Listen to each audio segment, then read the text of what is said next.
Kāds ir tas kolekcijas pirmsākums? Tā ir mūsu omīte, mūsu bērnība. Mūsu tas, manas mammas mamma. Un mūsu mājā vienmēr ir audzēts pupiņas, un tās ir savas 7, 8 šķirnes. Un tā, kad pienāca rudens, tad arī bija tas lielais prieks viņas lobīt un skatīties, kas ir sanācis. Varbūt ir kaut kāda jauna izveidojusies, un tas bija tāds ģimenes kopā būšanas laiks, darba laiks, kopīgs darbs un arī kopīgi prieki. Un tā, kad pienāca rudens, tad omīte teica, Klau, man ir jāaiziet uz kaimiņiem, jāapskatās, kādas pupas šogad viņiem sanākušas.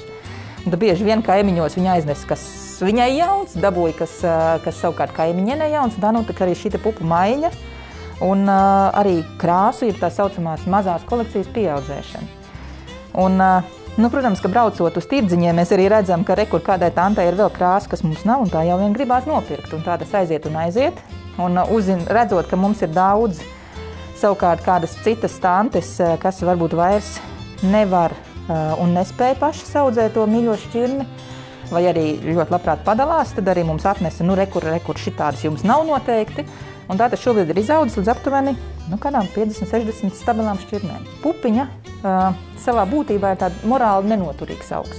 Ja mēs sasējam kopā balto ar melno, ir labvēlīgi laika apstākļi, uzspīd ļoti karsta saule, karsta vasara, tad mēs varam rudenī arī tikt pie strīpainiem un pie jauna pupiņu veida.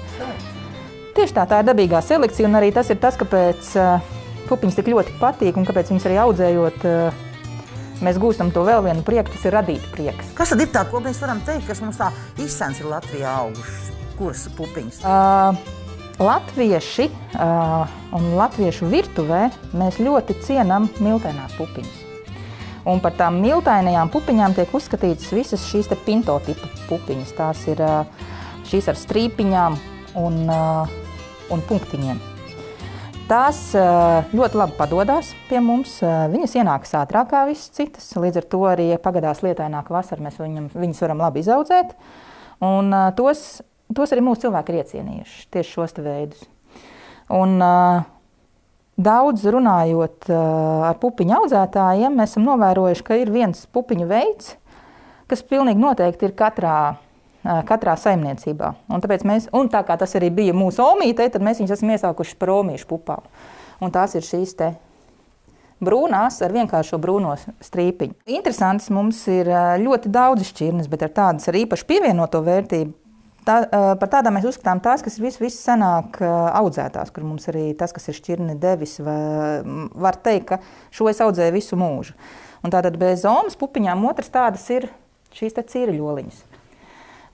Cīreļoliņas ir lielas, skaistas, apaļas ar pleķīšiem, un šobrīd mēs izšķiram divas – īstās un neīstās.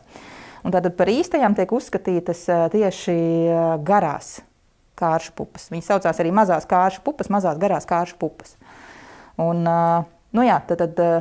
cīreļoliņas arī bijušas te katrā sētā savulaik, tagad viņas audzē krietni mazāk, jo vietā ir nākušas tāda paša izskata un gandrīz tādas pašas garšas arī zemās pupiņas. Un tad, protams, kāpēc mums audzēt, likt kārtis un pūlēties ar kaut ko garu, ja mēs varam iesēt, ātri izravēt un tikt pie gandrīz tāda paša rezultāta.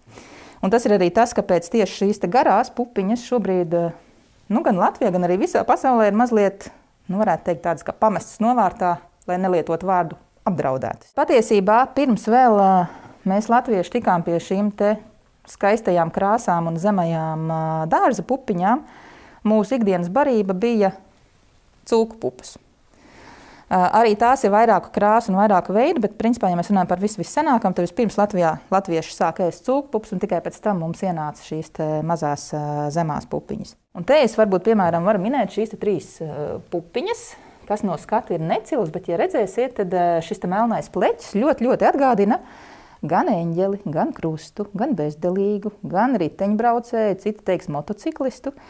Šie 3 veidi ir eņģeļu pupiņas. Un, teiksim tā, poļi viņās saskata savu nacionālo ērgli, tāpēc saka, tās ir mūsu nacionālās pupas. Savukārt vācieši, viņiem ir vairākas leģendas par to, ka šis te krusta pupiņas, jeb krucifiks reiz ticis noslēpts baznīcas dārzā un uz viņu uzstādītas pupas, un tikai pēc tam nākamie sapratuši, ka uz tām pupām ir attēlots krucifiks, tāpēc tur apakšā ir jābūt apraktam šiem te krustam un baznīcas dārgumiem. Nu, tad sekojot līdzi arī šīm te leģendām, nu, kā var nerasties dziļāka vēlme skatīt, iet šķirnē līdzi un iedziļināties varbūt vairāk tajā darbā, ko mēs darām. Labdien! Mani sauc Baiva Smilga, es esmu no Latvijas, vārdstāvu biedrības Slow Food Straupe. Šodien es vēlos pastāstīt par pupiņām, jo mūsu biedrība ir radījusi grāmatiņu Pupiņas atkal modē, lai uzsvērtu Pākšauga nozīmi uzturā un lai pastāstītu par pupiņu īpašo vietu latviešu tradicionālajā saimniekošanā. Lai arī pupiņas ir raksturīgas visiem pasaules reģioniem, arī mēs esam atraduši savas īpašās, un par tām mēs vēlamies pastāstīt arī grāmatiņā.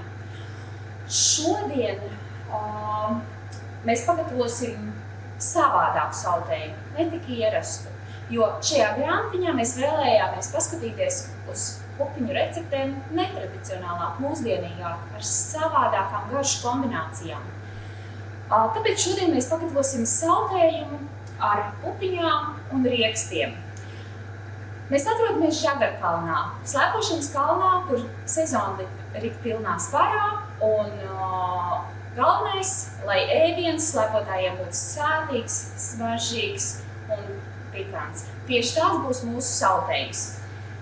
Tāpēc tam būs vajadzīgas pupiņas. Pupiņas ir mērcētas 12 stundas, kārtīgi noskalotas, tās mēs liksim vārīties. Sautējumā būs sīpoli, ko mēs sakupāsim un apcepsim. Sautējumā būs burkāni, kurus sarīvēsim un apcepsim pie sīpoliem. Un sautējumā būs tradicionāls Latvijas kāposts. Tas netradicionālais, kas šeit būs klāt, kombinācijā būs rieksti, ķiploki un kliņģerīšu ziedlapiņas, kas piedos krāsu un nelielu rūgtumu. Lai šis viss būtu sātīgs, klāt saldais krējums vietējais un cidoniju sīrups. Garšvielās izmantosim ķimeņu sēklas un ķiplokus. Ķeramies pie darba.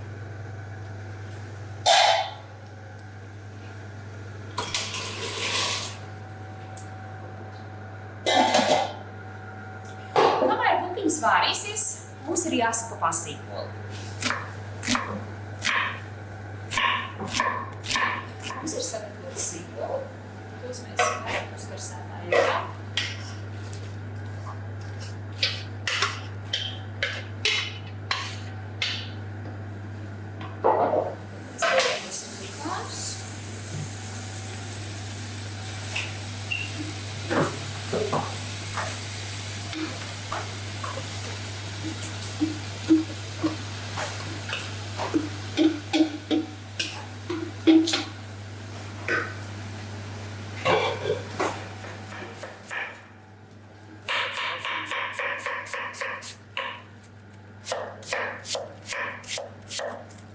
Tagad mēs vērsim klāt kāpostus.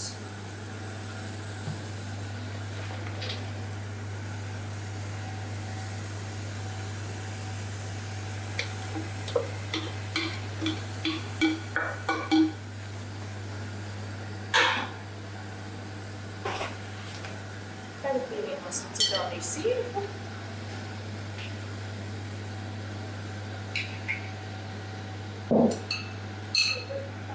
Sāli.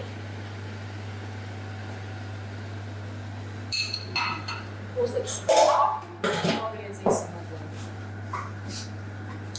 Tagad, lai gatavojamies. Kamēr mēs gatavojam sautējumu, paspēsim uztaisīt arī desertu. Pagatavosim pupu, miltu un šokolādes keksiņus. Mums ir jāizkausē šokolāde.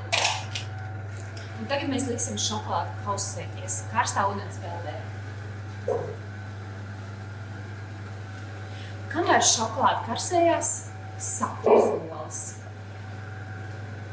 Olas mums ir sakultas, tālāk mēs pievienosim citronu mīziņu.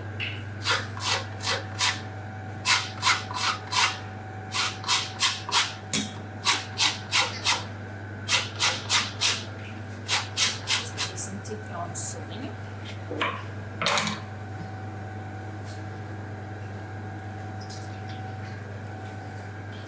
Vēram klāt sodu.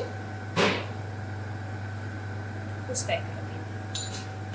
Vēram klāt 2 sagatavotus pupiņu miltus. Puļam. Tagad ir sagatavota mīkliņa, pildam trauciņus.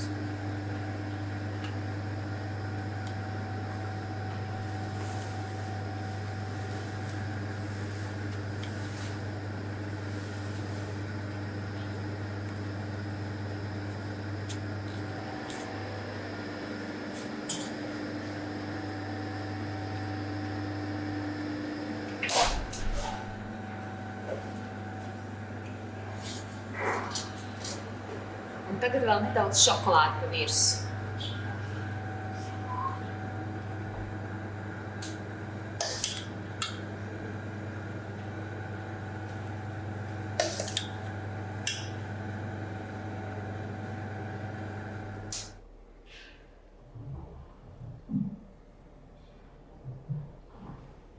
Kāposti un burkādi ir gatavi, vērsim klāt vispārējais. Šeit ir kliņģerīšu ziedlapiņas.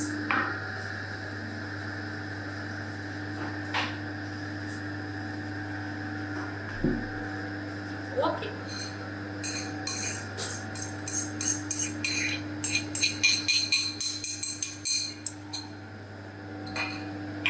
Ķimenes.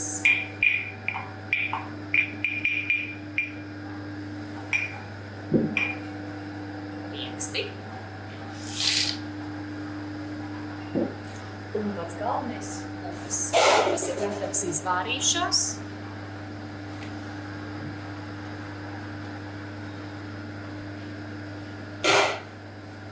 Maisam visu iekšā.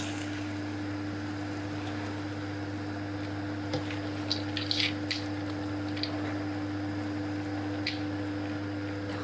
Tagad pievienosim saldu krējumu.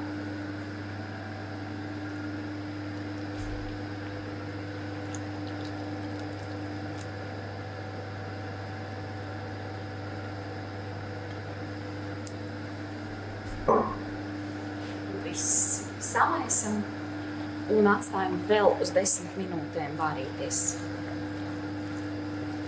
Tagad saldējums ir gatavs. Mēs varam nest slāpotājiem ēst.